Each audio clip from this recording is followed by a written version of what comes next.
ദൈവനാമത്തിന് മഹത്വം ഉണ്ടാകട്ടെ.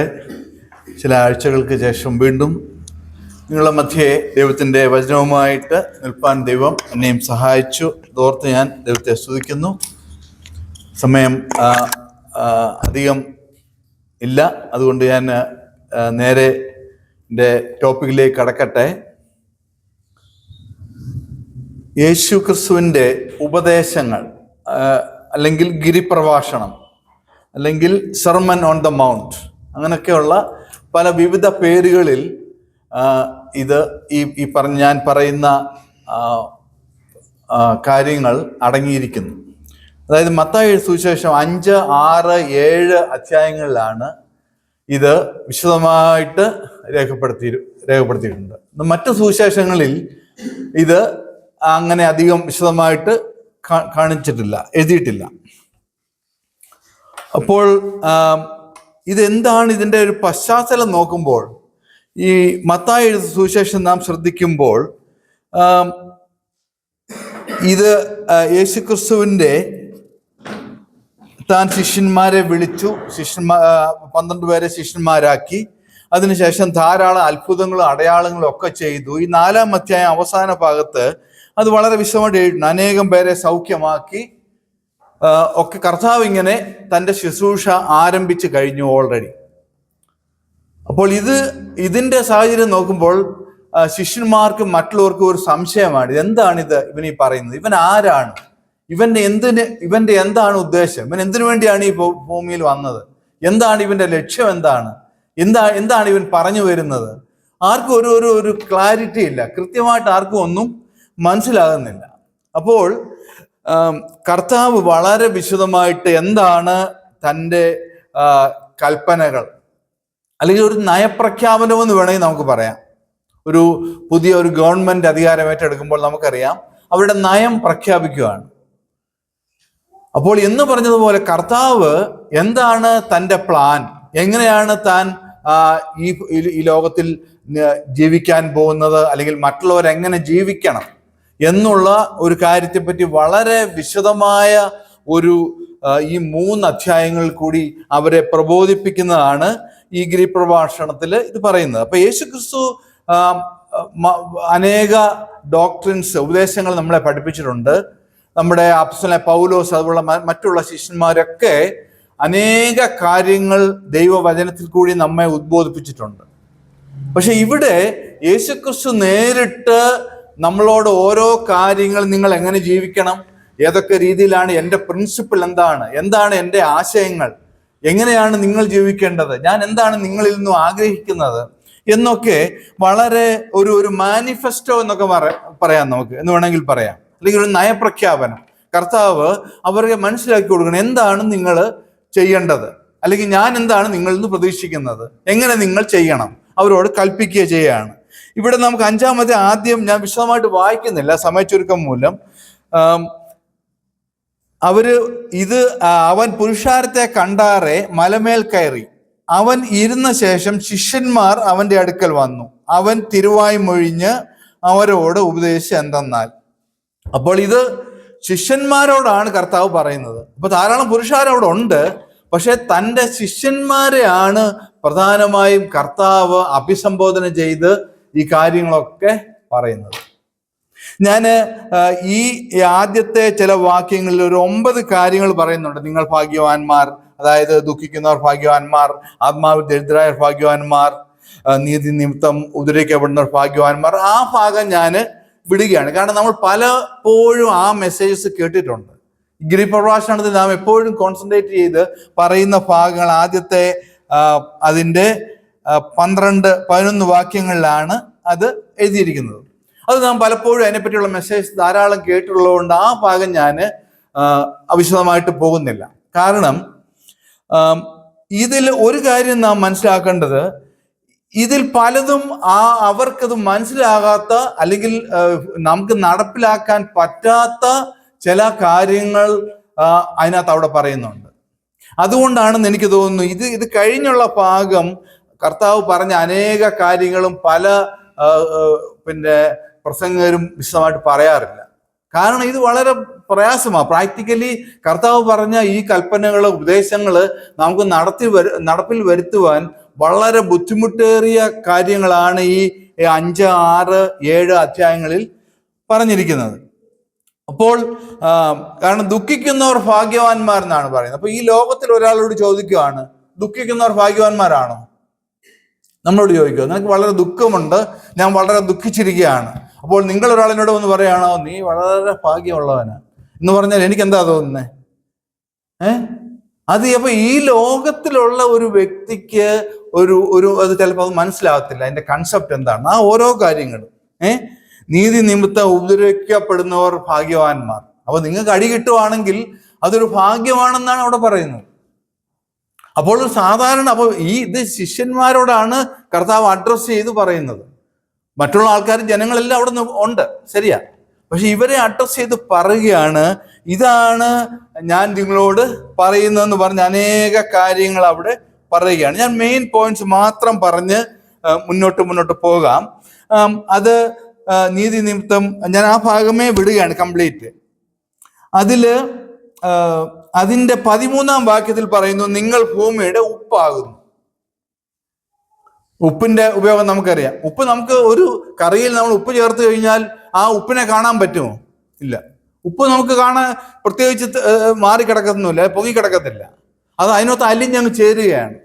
അപ്പോൾ അതൊരു കാര്യം പറഞ്ഞു. അത് കഴിഞ്ഞ് പിന്നെ പറഞ്ഞ എന്താണ്? 14-ാം വാക്യത്തിൽ വെളിച്ചമാകുന്നെന്നാ പറഞ്ഞത്. നിങ്ങളുടെ വെളിച്ചം മറ്റുള്ളവരിലേക്ക് പ്രകാശിപ്പിക്കണമെന്ന് പറഞ്ഞു. ഞാൻ അതിലേക്കൊന്നും ആ ഭാഗങ്ങളൊന്നും വിശദീകരിക്കുന്നില്ല, കാരണം അത് വളരെ ക്ലിയർ ആണ്.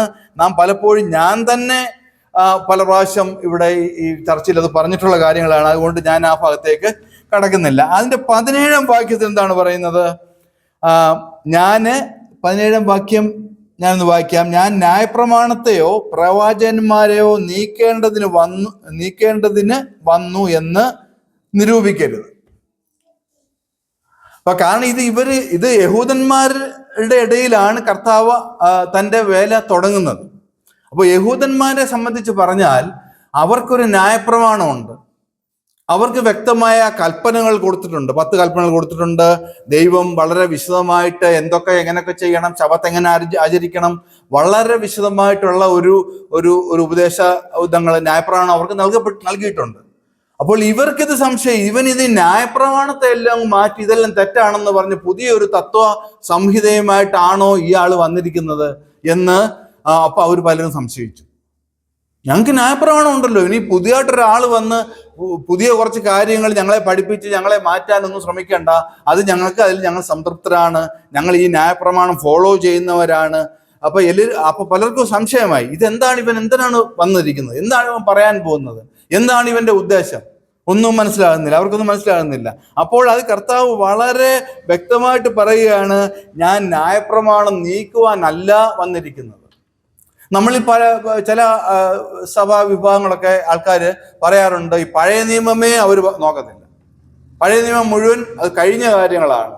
കാരണം പഴയ നിയമത്തിലെ ദൈവം എന്ന് പറയുന്നത് വളരെ ക്രൂരനായ, ദേഷ്യപ്പെടുന്ന, ഭയങ്കരമായിട്ട് ശിക്ഷിക്കുന്ന, അല്ലെങ്കിൽ വളരെ ചിട്ടവട്ടങ്ങളുള്ള ഒരു പ്രത്യേക ഒരു ദൈവമായിട്ട് പലരും കൺസിഡർ ചെയ്ത് ഈ ന്യായപ്രമാണം, ആ പറഞ്ഞ കൽപ്പനകളും ഒന്നും ഞങ്ങൾക്ക് വേണ്ട എന്ന് പറയുന്ന ചില വിഭാഗങ്ങളുണ്ട്.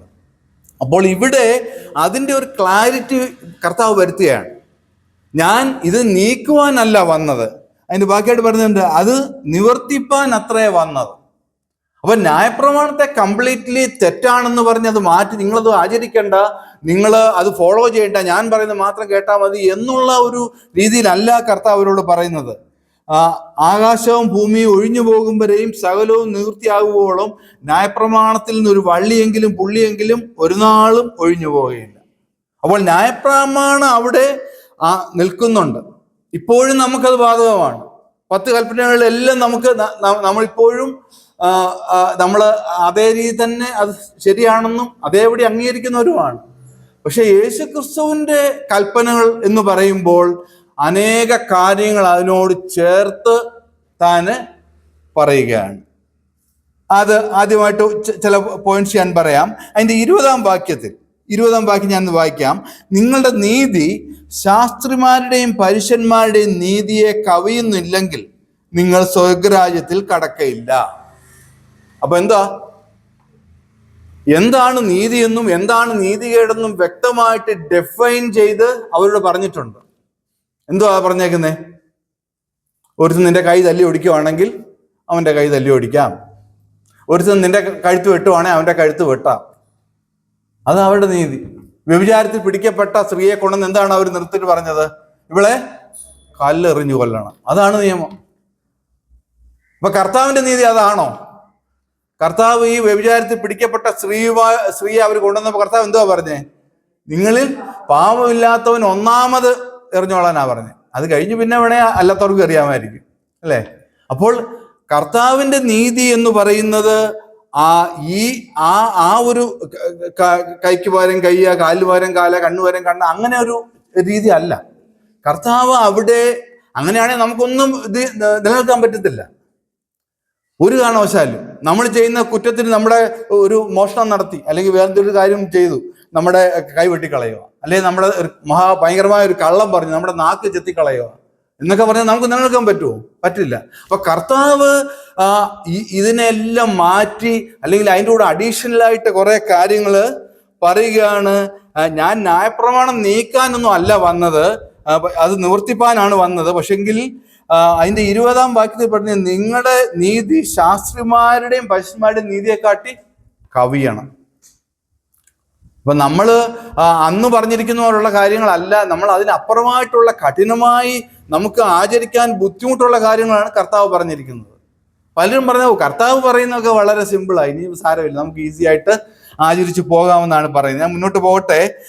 ഞാൻ അതിന്റെ 22-ാം വാക്യത്തിൽ നിങ്ങൾ ഈ 3 അധ്യായങ്ങൾ നിങ്ങൾ വീട്ടിൽ ചെന്ന് വിശദമായിട്ടൊന്ന് വായിക്കണം. അത്ര എളുപ്പമല്ല ഇത് ഫോളോ ചെയ്യാൻ. ശരിയാ, സമ്മതിച്ചു. 22-ാം വാക്യത്തിൽ എന്താണ് പറയുന്നത്? 22-ാം വാക്യം ഞാൻ വായിക്കാം. ഞാനോ നിങ്ങളോട് പറയുന്നു, സഹോദരനോട് കോപിക്കുന്നവനെല്ലാം ന്യായവിധിക്ക് യോഗ്യനാകും. സഹോദരനോട് നിസ്സാര എന്ന് പറഞ്ഞാലോ ന്യായാധിപ സഭയുടെ മുമ്പിൽ നിൽക്കേണ്ടി വരും. മൂഢ എന്ന് പറഞ്ഞാലോ അഗ്നിനരകത്തിന് യോഗ്യനാകും. എങ്ങനെ നമുക്ക് ആലോചിക്കാൻ പറ്റുന്നത്? സഹോദരനോട് കോപിക്കാൻ പോലും പാടില്ലെന്നാണ് അവിടെ പറഞ്ഞിരിക്കുന്നത്. പണ്ട് അവരോട് കോപിക്കും, പക്ഷെ ഒന്നും വലിയ കുഴപ്പങ്ങളൊന്നും ചെയ്ത് കോപിക്കുവോ അല്ലെങ്കിൽ അവനെ മൂടാന്ന് വിളിക്കുവോ അല്ലെങ്കിൽ എന്താ വേണേ ചെയ്യാം. പക്ഷെങ്കിൽ അതിന് നമ്മൾ ഒരു വ്യക്തമായിട്ട് വ്യവസ്ഥാപിതമായിട്ട് ന്യായപ്രമാണത്തിൽ രേഖപ്പെടുത്തിയിട്ടില്ല അങ്ങനൊന്നും. നീ ഇങ്ങനെ പറയരുത് ഇവിടെ. പക്ഷെ കർത്താവ് കൃത്യമായിട്ട് പറയുകയാണ്, ഒരുത്തരെ മൂഢ എന്ന് വിളിച്ചാൽ നാം അഗ്നി നരകത്തിന് യോഗ്യരാകും. അതുകൊണ്ട് ആ ശിഷ്യന്മാർ പറഞ്ഞു, ഇത് കഠിന വാക്കാ, ഇതൊന്നും ആർക്കും ഫോളോ ചെയ്യാൻ പറ്റത്തില്ല. 100% ഈ നിൽക്കുന്ന ഞാൻ ഇതെല്ലാം ഫോളോ ചെയ്യുന്ന ആളാണെന്നല്ല കേട്ടോ. നമ്മളെല്ലാം ഇത് അതിനുവേണ്ടി ശ്രമിച്ചുകൊണ്ടിരിക്കുന്ന എന്നേ ഞാൻ പറയുന്നുള്ളൂ. ഞാൻ ഒരു ഉദാഹരണം പറഞ്ഞാൽ, നമ്മൾ കാർ ഓടിച്ച് ഇങ്ങനെ പോകുമ്പോൾ ഒരുത്തൻ നമ്മുടെ കൂടെ അതിഭീകരമായിട്ട് നമ്മളെ ഇടിക്കാൻ വരുന്നോൾ ഇങ്ങോട്ട് വന്ന് വലിയൊരു അപകടം ഉണ്ടാക്കാൻ തുടങ്ങും. നമ്മൾ ചവിട്ടി നിർത്തും. നമ്മൾ എത്ര എനിക്ക് തോന്നുന്നു നമ്മുടെ ഉള്ളിലുണ്ടെങ്കിലും അറിയാതെ നമ്മുടെ പണ്ടൊക്കെ ഞാൻ തടഞ്ഞ് ഇറങ്ങി വണ്ടി നിർത്തി ഇറങ്ങി അവരെ ശാസിക്കുകയും വഴക്ക് പറയുകയും എന്തെങ്കിലുമൊക്കെ പറയുകയും ചെയ്യുമായിരുന്നു. പക്ഷെ ഇപ്പൊ ഞാനത് പ്രാക്ടീസ് ചെയ്യുവാണ്. എനിക്കത് വളരെ പ്രയാസമാണ്. ഒരുത്തൻ നമ്മളെ വളരെ ഒരു അപകടപ്പെടുത്തുന്ന രീതിയിൽ വണ്ടി ഓടിക്കുക, അല്ലെ നമ്മളെ തിരിഞ്ഞു നോക്കി ചീത്ത വിളിച്ചിട്ടൊക്കെ പോകുമ്പോൾ ഇതിന് മറുപടി പറയാതിരിക്കുക എന്ന് വെച്ചാൽ വളരെ ദൈവകൃപ ഉണ്ടെങ്കിലേ പറ്റത്തുള്ളൂ. അല്ലെ ഒരുത്തൻ നമ്മുടെ പുറകെ വന്ന് ഇടിക്കുക. അല്ല അപ്പൊ ഇത് അന്നേരം സാരമില്ല, പോട്ടെ, നീ അങ്ങ് പൊക്കോ അപ്പൊ എന്ന് പറയണമെന്നാണ് ഇവിടെ പറയുന്നത്, അല്ലേ? പക്ഷെ പറ്റുമോ? അത് പറ്റണം, പറ്റുന്നിടത്തോളം. അപ്പൊ നമ്മൾ ഈ ദൈവകൃപയിൽ കൂടുതൽ ആശ്രയിച്ച് പരിശുദ്ധാത്മാവിനാൽ കൂടുതൽ നിയന്ത്രിതരായി മുന്നോട്ട് പോകുമ്പോൾ മാത്രമേ നമുക്കിത് പറ്റത്തുള്ളൂ. അത് യാതൊരു സംശയവുമില്ല. അതിന് നമ്മൾ ശ്രമിക്കണം. അതിനാണ് അനുദിനം നമ്മൾ ഇതില് ക്രിസ്തുയേശുവിനെ തലയോളം വളരണം എന്ന് പറയുന്നത്. ഞാൻ മുന്നോട്ട് പോട്ടെ, ഒരുപാട് പോയിന്റ്സ് ഉണ്ട് പറയാം. ഞാൻ സമയമാകുമ്പോൾ തന്നെ നിർത്തിയേക്കാം, കുഴപ്പമില്ല. ഇല്ലെങ്കിൽ അടുത്ത നെക്സ്റ്റ് സെഷനിൽ ഞാൻ പറയാം. പിന്നെ 23 24 ഒന്ന് നോക്കിക്കേ, അവിടെ എന്താ പറയുന്നത്? ആകയാൽ നിന്റെ വഴിപാട് യാഗപീഠത്തിങ്കൽ കൊണ്ടുവരുമ്പോൾ സഹോദരന് നിന്റെ നേരെ വല്ലതും ഉണ്ടെന്ന് അവിടെ വെച്ച് ഓർമ്മ വന്നാൽ നിന്റെ വഴിപാട് അവിടെ യാഗപീഠത്തിന്റെ മുമ്പിൽ വെച്ചേച്ച് ഒന്നാമത് ചെന്ന് അവനോട് നിരന്നുകൊള്ളുക, പിന്നെ വന്ന് നിന്റെ വഴിപാട് കഴിക്കുക. എനിക്ക് വേറൊരു സഹോദരനോട് ഉണ്ടെന്നല്ല പറയുന്നത്, ഒരു സഹോദരന് നിന്നോട്, നമ്മൾ ചിലപ്പോൾ അറിയത്തില്ല, ഉണ്ടെങ്കിൽ അവിടെ അപ്പൊ അവിടെ എന്താണ് കർത്താവ് പറയുന്നത്? നീ എനിക്ക് വഴിപാട് കഴിക്കുന്നു, നീ എന്നെ സ്തുതിക്കുന്നു, മഹത്വപ്പെടുത്തുന്നു, അല്ലെ യാഗം കഴിക്കുന്നു, ഇതൊന്നും അല്ല അവിടുത്തെ പ്രശ്നം. നീ ഒന്നാമത് നിന്റെ സഹോദരനോട് നിരക്കണം. അതാണ് ഏറ്റവും പ്രധാനം. നമ്മുടെ സഹോദരനോട് ഒരു ക്ഷമിക്കാൻ പറ്റുന്നില്ലെങ്കിൽ, നമ്മുടെ ഒരു സഹോദരനെ സ്നേഹിക്കാൻ പറ്റുന്നില്ലെങ്കിൽ നമുക്ക് എന്താണ് കാര്യം? ഒരിക്കലും ഒരു കാര്യവുമില്ല. നാം നമ്മുടെ സഹോദരന്റെ എല്ലാ കാര്യങ്ങളും ഇഷ്ടപ്പെടണം എന്ന് നമുക്ക് പറയാൻ പറ്റുകയില്ല. എല്ലാ സ്വഭാവം, ഇന്ന സഹോദരന്റെ എല്ലാ സ്വഭാവങ്ങളും എനിക്കിഷ്ടമല്ലായിരിക്കും, ഇന്ന സഹോദരന്റെ ഇന്ന സ്വഭാവം എനിക്കിഷ്ടമല്ല എന്ന് വെച്ചു. പക്ഷെ അപ്പോഴും നമ്മൾ അവനെ സ്നേഹിക്കണമെന്നാണ് കർത്താവ് ഇവിടെ പറഞ്ഞതിൻ്റെ അർത്ഥം. ചിലപ്പോൾ മനസ്സിൽ ചിലപ്പോൾ ഇഷ്ടക്കേടൊക്കെ വരാം, ശരിയാ. അവൻ്റെ ചില സ്വഭാവങ്ങൾ, അല്ലെങ്കിൽ വൃത്തിയില്ലായ്മ, അല്ലെങ്കിൽ നുണ പറയുന്നത്, അല്ലെങ്കിൽ എന്തെങ്കിലും ഒരു കാര്യങ്ങൾ നമ്മളെ വിമർശിക്കുന്നതൊന്നും നമുക്ക് ചിലപ്പം ഇഷ്ടപ്പെട്ടെന്ന് വരികയില്ല. പക്ഷെങ്കിൽ എന്നാലും ഇവിടെ പറയുന്നത് അവനോട് നിരന്നു പോകണമെന്നാണ് പറയുന്നത്. തീർച്ചയായിട്ടും നമുക്കത് പറ്റണം. അവിടെ ഞാൻ മുന്നോട്ട് പോട്ടെ. എന്നിട്ട് നിന്റെ വഴിപാടിനേക്കാൾ ഞാൻ പ്രിയപ്പെടുന്നത് നിന്റെ സഹോദരനോട് നിരന്ന് പോകുന്നതാണ് കർത്താവ് ആഗ്രഹിക്കുന്നത് എന്നാണ് അവിടെ പറഞ്ഞിരിക്കുന്നത്. അതിൻ്റെ 28-ാം വാക്യത്തിൽ ജസ്റ്റ് ഒന്ന് ഞാൻ വായിക്കാം. നമുക്കെല്ലാം അറിയാവുന്ന കാര്യങ്ങളാണ്, അതുകൊണ്ട് ഞാൻ വിശദമായിട്ട് പറയുന്നില്ല. 28-ാം വാക്യത്തിൽ പറഞ്ഞ ഞാനോ നിങ്ങളോട് പറയുന്നത്, സ്ത്രീയെ മോഹിക്കേണ്ടതിന് അവളെ നോക്കുന്നതിനെല്ലാം ഹൃദയം കൊണ്ട് അവളോട് വ്യഭിചാരം ചെയ്തു പോയി. അതായത് ന്യായപ്രമാണത്തിൽ പറഞ്ഞിരിക്കുന്നത് യഥാർത്ഥത്തിൽ വ്യഭിചാരം ചെയ്തെങ്കിൽ മാത്രമേ ഒരു കുറ്റമാകുന്നുള്ളൂ അവിടെ, അല്ലെങ്കിൽ കുറ്റമല്ല. നോക്കിയിട്ട് മനസ്സിൽ ഞാൻ അങ്ങനെ ഒരു കാര്യം ചിന്തിച്ചാൽ അതൊരു കുറ്റമായിട്ട് ഒരിക്കലും ന്യായപ്രമാണത്തിൽ വിവരിച്ചിട്ടില്ല. പക്ഷെ ഇവിടെ കർത്താവ് എങ്ങനെയാണ് പറയുന്നത്? ഇവിടെ പറയുന്നത് നീ അങ്ങനെ ഒരു വിചാരത്തോടു കൂടി നോക്കുക പോലും ചെയ്യരുത്, നോക്കിയാൽ നീ അത് വ്യഭിചാരം ചെയ്തു പോയി എന്നുള്ളതാണ് ഇവിടെ നമ്മോട് പറയുന്നത്. മോഹിക്കരുത് എന്നൊക്കെ പറയുമ്പോൾ അപ്പോൾ ആക്ച്വലി നമ്മൾ ഈ പറഞ്ഞ കാര്യങ്ങളൊക്കെ വളരെ ഒരു ആചരിക്കാൻ ബുദ്ധിമുട്ടുള്ള അനേക കാര്യങ്ങളാണ് അവിടെ പറയുന്നത്. അതിന്റെ 30-ാം വാക്യത്തിൽ എന്താണ് പറയുന്നത്? വായിക്കാം. വലങ്കൈ നിനക്ക് ഇടർച്ച വരുത്തുന്നുവെങ്കിൽ അതിനെ വെട്ടിയെറിഞ്ഞു കളക, നിന്റെ ശരീരം മുഴുവൻ നരത്തിൽ പോകുന്നതിനേക്കാൾ അവയവങ്ങളിൽ ഒന്ന് നശിക്കുന്നത് നല്ലത്. അപ്പോൾ എന്താ ചെയ്യേണ്ടത്? വലതുകാരം ഇടർച്ച വരുത്തുവാണെങ്കിൽ ഇടത് കൈ വലതുകാരം വെട്ടിക്കളയണം, ഇല്ലേ? അപ്പൊ പിന്നെ നമ്മൾ ഒറ്റക്കൈന്മാരാകും. പക്ഷെ അപ്പോഴും ഇടത്ത് കൈ ഉണ്ട്, ഇല്ലേ? ഇടത്ത് കൈ കൊണ്ട് പാവം ചെയ്യത്തില്ലേ? ചെയ്യാമല്ലോ. അപ്പൊ അതെന്ത് ചെയ്യും? അപ്പൊ അങ്ങനെയാണെങ്കിൽ നമുക്ക് ഈ പറഞ്ഞ നമ്മൾ കൈയും കാലും ഒന്നും ഇല്ലാതെ ജീവിക്കേണ്ട സ്ഥിതി വരും. അങ്ങനെയാണോ കർത്താവ് ഉദ്ദേശിച്ചത്? അല്ല, ഒരിക്കലും അല്ല. അങ്ങനെ വെട്ടിക്കളയാൻ ഇപ്പൊ കണ്ണ് നോക്കുന്ന ഒരു മുഖത്തോടുകൂടി നോക്കുന്ന ഒരാളുടെ കണ്ണ് ചൂഴ്ന്ന് കളയണമെന്നാണ് പറയുന്നത്. അപ്പൊ അങ്ങനെ ഒരു കണ്ണ് പോയാലും പിന്നെ മറ്റേ കണ്ണ് ബാക്കി വയ്ക്കുക, അത് വെച്ച് പാപം ചെയ്യാം, അല്ലേ? അപ്പോൾ ഇത് കർത്താവ് ഉദ്ദേശിക്കുന്നത് ആക്ഷരികമായിട്ടുള്ള ഈ ഒരു കാര്യങ്ങൾ വെട്ടിക്കളയണം എന്നുള്ള പറഞ്ഞതിന്റെ അർത്ഥം എന്താണ്? അത് നമ്മുടെ ശരീരത്തിന്റെ അവയവങ്ങളെ നമുക്ക് പൂർണ്ണ നിയന്ത്രണത്തിൽ കൊണ്ടുവന്ന് ഒരു കൈ കൊണ്ട് ഒരു പാപം ചെയ്തു, തെറ്റ് ചെയ്തെങ്കിൽ അതിനെ നാം പൂർണ്ണമായി മരിപ്പിക്കുക. അതായത് ആ പാപത്തിന്റെ പ്രവൃത്തിയെ മരിപ്പിക്കുക.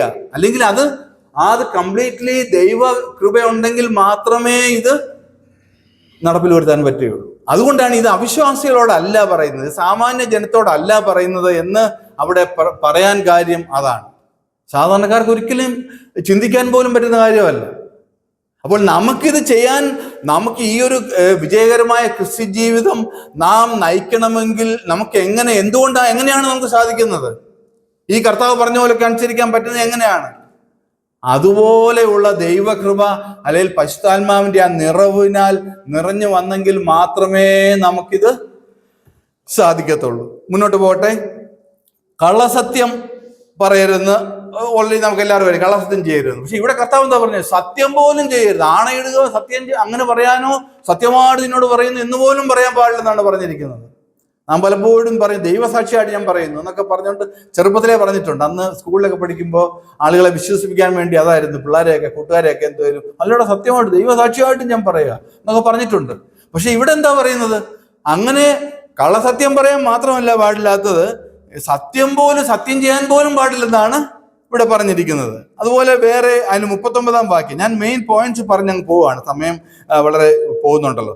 വലത് ചെകിട് കാണിക്കുമ്പോൾ ഇടത് ചെകിട് കാണിച്ചു കൊടുക്കണം. പറ്റുമോ? ഒരാളിപ്പോൾ എന്നെ അടിച്ചിട്ട് അങ്ങ് പോവാണ്, അപ്പൊ ഞാൻ എന്താ ഇവിടെ കൂടെ അടിച്ചോളാം എന്ന് പറയാൻ നമുക്ക് പറ്റുമോ? അല്ല, കുറഞ്ഞ പക്ഷെ അങ്ങനെ കാണിച്ചു കൊടുത്തില്ലെങ്കിലും നമുക്ക് അവനെ തിരിച്ചടിക്കാതിരിക്കാൻ പറ്റത്തില്ലേ? ഞാൻ എൻ്റെ ജീവിതത്തിൽ വന്ന ഒരു എക്സാമ്പിൾ പറയുവാണെങ്കിൽ, ഈ സോഷ്യൽ മീഡിയയിലും പിന്നെ അതുപോലെ വേറെ കുറെ മീഡിയാസിന്റെ മുമ്പിൽ വെച്ച് വളരെ മോശമായിട്ടുള്ള ഓരോ കാര്യങ്ങൾ നനച്ചുണ്ടാക്കി എനിക്കെതിരെ കുറെ എഴുത്തൊക്കെ എഴുതി, കുറെ എഴുത്തും പറച്ചിലും ഒക്കെ ഉണ്ടായി. അനേകം പേരിനോട് പറഞ്ഞു, ഇതിവനെ വെറുതെ വിടരുത്, നീ ഇതിനെതിരെ ശക്തിയായിട്ട് പ്രതികരിക്കണം. ഈവൻ ചിലരെ എന്നോട് പറഞ്ഞു, ഞാൻ ആളിനെ അറേഞ്ച് ചെയ്യാം, നീ ഒന്നൊരു വാക്ക് പറഞ്ഞാൽ മതി, അവരുടെ 2 കൊടുക്കാൻ വേണ്ട എല്ലാ കാര്യങ്ങളും ഞങ്ങൾ ചെയ്യണം, നീ ഒന്നും അറിയണ്ട എന്ന് പറഞ്ഞ ആൾക്കാരുണ്ട്.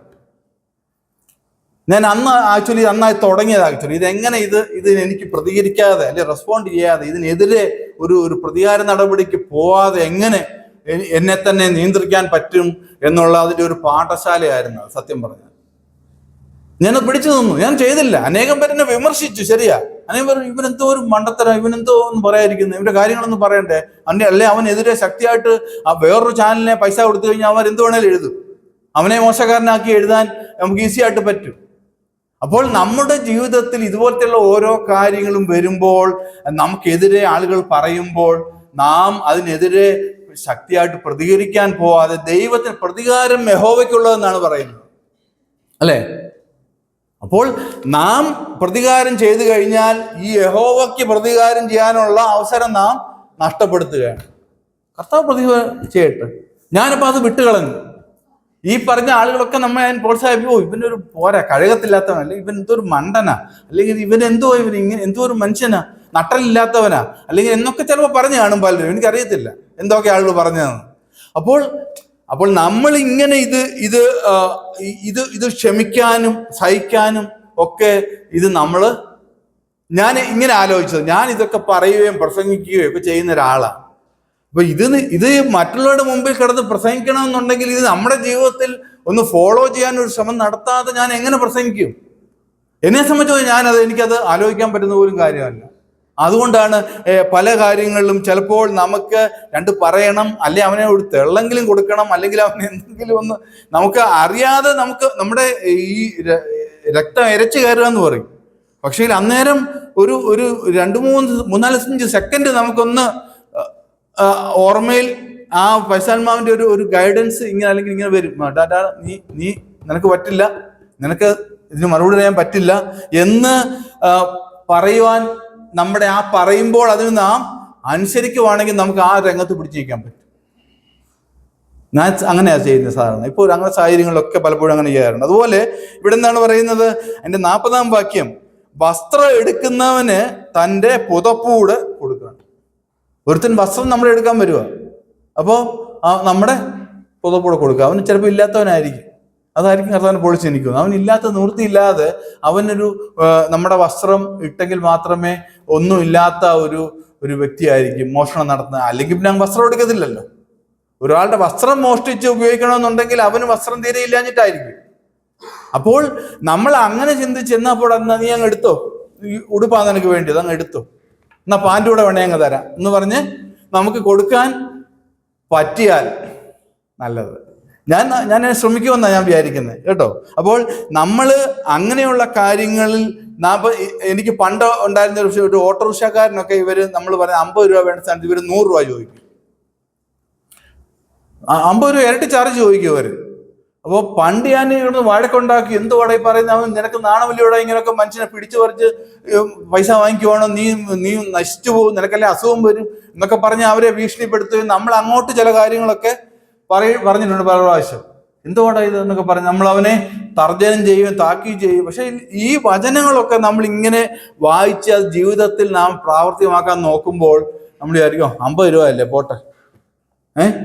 അപ്പൊ നമുക്കറിയാം ഇത് കൂടുതലാണെന്നുള്ളത്, നമുക്കും അറിയാം, അവനും അറിയാം കൂടുതൽ വാങ്ങിക്കുന്നത്. അപ്പൊ ഒരു പക്ഷെങ്കിൽ അങ്ങനെ നമ്മൾ ഈ 100 രൂപ അവനെ കൊടുക്കുവാണെങ്കിൽ അവൻ വിചാരിച്ചോ ഇവനെന്തോ ഒരു ഒന്നിനും വിചാരിക്കും മണ്ടനാ എന്ന് വിചാരിക്കും, അല്ലേ? അപ്പൊ നമ്മളെ ആരിലും മണ്ടന്മാരാക്കുന്നത് നമുക്ക് ഒട്ടും സഹിക്കാൻ പറ്റാത്ത കാര്യമാണ്. വേറെ എന്ത് വേണേലും സഹിക്കാം. അപ്പോൾ നമ്മൾ മനഃപൂർവ്വമായിട്ട് ഇത്തരം കാര്യങ്ങളിൽ നാം അങ്ങ് ഇങ്ങനെ ചെയ്യാൻ നാം ശ്രമിച്ചു വരണമെന്നാണ് ഞാനീ പറഞ്ഞതിൻ്റെ അർത്ഥം. ഇത് ഒറ്റ ദിവസം കൊണ്ട് സാധിക്കാൻ പറ്റുന്ന ഒരു കാര്യമല്ല കേട്ടോ. വളരെ ക്ഷമയും വളരെ അതിനുവേണ്ടി ഒരു പ്രാക്ടീസ് ഉണ്ടെങ്കിൽ മാത്രമേ പറ്റത്തുള്ളൂ. അതുപോലെ 1 നാഴിക നടക്കാൻ പറഞ്ഞാൽ 2 നാഴിക പോകണം. 40-ാം വാക്യത്തിൽ അങ്ങനെയാണ് പറയുന്നത്. അതുപോലെ ഞാൻ മുന്നോട്ട് പെട്ടെന്ന് പറഞ്ഞു നിർത്താം, പോയിന്റ്സ് മാത്രം പറഞ്ഞു നിർത്താം. ശത്രുവിനെ പകയ്ക്കുന്നതിന് എല്ലാവരും പകയ്ക്കും, അല്ലേ? നമ്മളെല്ലാം പകയ്ക്കും ശത്രുവിനെ. പക്ഷെ ഇവിടെന്തോ കർത്താവ് പറഞ്ഞേക്കുന്നത്, ശത്രുവിനെ നീ 44-ാം വാക്യത്തിൽ പറഞ്ഞു, ഞാനോ നിങ്ങളോട് പറയുന്നു, നിങ്ങളുടെ ശത്രുക്കളെ സ്നേഹിപ്പീൻ, നിങ്ങളെ ഉപദ്രവിക്കുന്നവർക്ക് വേണ്ടി പ്രാർത്ഥിപ്പീൻ. പറ്റുമോ നമുക്ക്? പറ്റണം. കർത്താവ് പറഞ്ഞ കൽപ്പനയാണ്, കർത്താവിന്റെ കൽപ്പനയാണ്. അപ്പൊ നമ്മൾ അനുസരിക്കണ്ടേ? അങ്ങനെ ആ ഒരു അവസ്ഥയിലേക്ക് വരുമ്പോഴാണ് നാം യഥാർത്ഥത്തിൽ കർത്താവിന്റെ യഥാർത്ഥ ഒരു ഭക്തനാണ്, വിശ്വാസിയാണ്. നമ്മൾ കർത്താവിനെയാണ് ഫോളോ ചെയ്യുന്ന. കർത്താവിന്റെ സ്വഭാവമല്ലേ അത്? ക്രൂശിൽ കടന്ന് ആഞ്ഞടിച്ചു കുന്തം കൊണ്ട് കുത്തിയപ്പോഴെല്ലാം കർത്താവ് ഇവർ ചെയ്യുന്ന ഇന്നെന്ന് അറിയാൻ ഇവരോട് ക്ഷമിക്കണം വേണമെന്നാണ് പറഞ്ഞത്. അപ്പൊ ഇത് നടപ്പാക്കാൻ പ്രയാസമുള്ള കാര്യമൊന്നുമല്ല. സുവിശേഷത്തിന് വേണ്ടി ട്രാക്റ്റുമായിട്ട് പോകുന്ന ഒരു വിശ്വാസിയെ അടിക്കുന്ന സന്ദർഭങ്ങൾ അനേകം കണ്ടിട്ടുണ്ട്. അവര് അനേക സന്ദർഭങ്ങളിൽ അതിന്റെ വീഡിയോസ് ഞാൻ കണ്ടിട്ടുണ്ട്. അവരൊന്നും മിണ്ടാതെ നിൽക്കുകയാണ്. മിണ്ടാതെ നിന്ന് ഒന്നും മറുത്ത് പറയാതെ അടി കൊള്ളുന്ന എത്രയോ പേര്. അപ്പോൾ നമുക്ക് നമ്മളെ ഉപദ്രവിക്കുന്നവർക്ക് വേണ്ടി പ്രാർത്ഥിപ്പാനും ശത്രുവിനെ പകയ്ക്കാതെ സ്നേഹിക്കാനൊക്കെ നമുക്ക് പറ്റണം. ശത്രുവാണ്, നമുക്കറിയാം. അവൻ നമ്മളെ ശത്രുത്തോടുകൂടിയാണ് ചിന്തിക്കുന്നത്, യാതൊരു സംശയവുമില്ല. പക്ഷെങ്കിൽ അവനെ അറ്റ്ലീസ്റ്റ് സ്നേഹിക്കണമെന്ന് ഞാൻ അങ്ങ് പറയുന്നില്ല. കർത്താവ് പറഞ്ഞേക്കുന്നത് അങ്ങനെ സ്നേഹിച്ച് അവനോട് വലിയ അടുത്തിയെന്ന് കെട്ടിപ്പിടിച്ച് ആക്ട് ചെയ്യരുത്. പക്ഷെങ്കിൽ യഥാർത്ഥമായി കർത്താവ് ആഗ്രഹിക്കുന്നത് അതാണ്, നിങ്ങളെ ഉപദ്രവിക്കുന്നവർക്ക് വേണ്ടി പ്രാർത്ഥിക്കുക. ഞാൻ പറഞ്ഞു നിർത്തട്ടെ, സമയം കടന്നുപോയി. 48-ാം വാക്യത്തിൽ പറയും, 48-ാം വാക്യയുടെ വായിച്ചു നിർത്താം. ആകയാൽ നിങ്ങളുടെ സ്വർഗീയ പിതാവ് സൽഗുണപൂർണനായിരിക്കുന്നത് പോലെ നിങ്ങളും സൽഗുണപൂർണരാകുവീൻ. 5-ാമത്തേതിന്റെ അവസാന വാക്യമാണ്. പിന്നെ 2 അധ്യായങ്ങളുണ്ട്, ഞാൻ അതിലേക്ക് കടക്കുന്നില്ല. അപ്പോൾ തീർച്ചയായും നമ്മൾ ഈ പറഞ്ഞ സൽഗുണങ്ങൾ കൾട്ടിവേറ്റ് ചെയ്യുന്നവരായി നമുക്ക് തീരാൻ കഴിയണം. നമുക്ക് അനുദിനം ഓരോ ദിവസം കഴിയുന്തോറും നമ്മുടെ പ്രായം കൂടുന്നതനുസരിച്ച്, നമ്മൾ വിശ്വാസത്തിൽ വളരുന്നതിനനുസരിച്ചും നമ്മുടെ ജീവിത ശൈലികൾ, നമ്മുടെ രീതികൾ, നമ്മുടെ ആ ഒരു സംസാരങ്ങൾ, മറ്റുള്ളവരെ കരുതുന്ന വിധങ്ങൾ, അതൊക്കെ നമുക്ക് മാറ്റിയെടുക്കാം. കർത്താവ് അങ്ങനെയാണ് ചെയ്തത്. കർത്താവ് വെറുതെ ഇതൊന്നും പറഞ്ഞതല്ല. കർത്താവ് ഇതെല്ലാം തൻ്റെ ജീവിതത്തിൽ കാണിച്ചു കൊടുത്ത കാര്യമാണ്. കർത്താവിന്റെ വസ്ത്രം അവരെടുത്തില്ലേ? എന്തെങ്കിലും പറഞ്ഞോ? അവരെ ശപിച്ചോ? ഇല്ല. കർത്താവിനെ അടിച്ചപ്പം കർത്താവ് മിണ്ടാതെ നിന്ന് കൊള്ളുകയാണ് ചെയ്തത്. അപ്പോൾ തീർച്ചയായും നമുക്ക് ഇത് കഴിയണം. സഹോദരനോട് നിരക്കണം. അത് അത്യാവശ്യ കാര്യമാണ്. എത്ര നിങ്ങൾക്ക് ഇഷ്ടമില്ലായിരിക്കും, ഇഷ്ടമില്ലാത്ത സ്വഭാവം അയാൾക്കുണ്ട്, ശരിയാ. പക്ഷെങ്കിൽ അവരെ സ്നേഹിക്കാൻ നാം പഠിക്കണം, യാതൊരു സംശയവുമില്ല. അതൊക്കെ പറ്റും. കർത്താവിൻ്റെ അറിവ് വർദ്ധിക്കുന്നതനുസരിച്ച് നമുക്ക് ആ ഒരു വളർച്ചയിലേക്ക് നമ്മൾ മാറണം. സഹോദരനോട് നിരന്ന്, എന്നിട്ട് മതി നിന്റെ വഴിപാട്. നിന്റെ വഴിപാടോ നിന്റെ ആരാധനയോ ഞായറാഴ്ച തിരുത്താഴ്ച പങ്കെടുക്കുന്നോ അതൊന്നും അല്ല എനിക്ക് പ്രധാനം. നിന്റെ സഹോദരനോട് ആദ്യം നീ നിരക്കുക. അത് കഴിഞ്ഞു മതി ബാക്കിയുള്ള ആരാധനയും കാര്യങ്ങളൊക്കെ. എങ്കിലേ ദൈവം പ്രസാദിക്കത്തുള്ളൂ. അല്ലാതെ നമ്മൾ എന്താ ദുഷിച്ച മനസ്സുമായിട്ട് മറ്റുള്ള സഹോദരനോട് വിരോധം തോന്നി, അല്ലെ മറ്റുള്ള സഹോദരൻ നമ്മളോട് വിരോധം ഉണ്ടെങ്കിൽ അത് നമ്മുടെ വഴിപാടൊക്കെ അവിടെ വെച്ചിട്ട് ആദ്യം പോയി നിരക്കാൻ നമുക്ക് സാധിക്കണം. തീർച്ചയായും ദൈവം വരും ദിവസങ്ങളിൽ ഈ കർത്താവിൻ്റെ ഉപദേശങ്ങൾ നമുക്ക് പാലിക്കാൻ നാം ശ്രമിക്കുക. ആത്മാർത്ഥമായിട്ടുള്ള ശ്രമം നടത്തിയാൽ തീർച്ചയായിട്ടും നമുക്കത് സാധിക്കും. ഈ ലോകത്തിൻ്റെ ഉപ്പായിട്ട്, ഈ ലോകത്തിന് വെളിച്ചമായിട്ട് നമുക്ക് തീരുവാൻ വരും ദിവസങ്ങളിൽ ദൈവം നമ്മെ സഹായിക്കട്ടെ. ദൈവനാമം മഹത്വപ്പെടുമാറാകട്ടെ.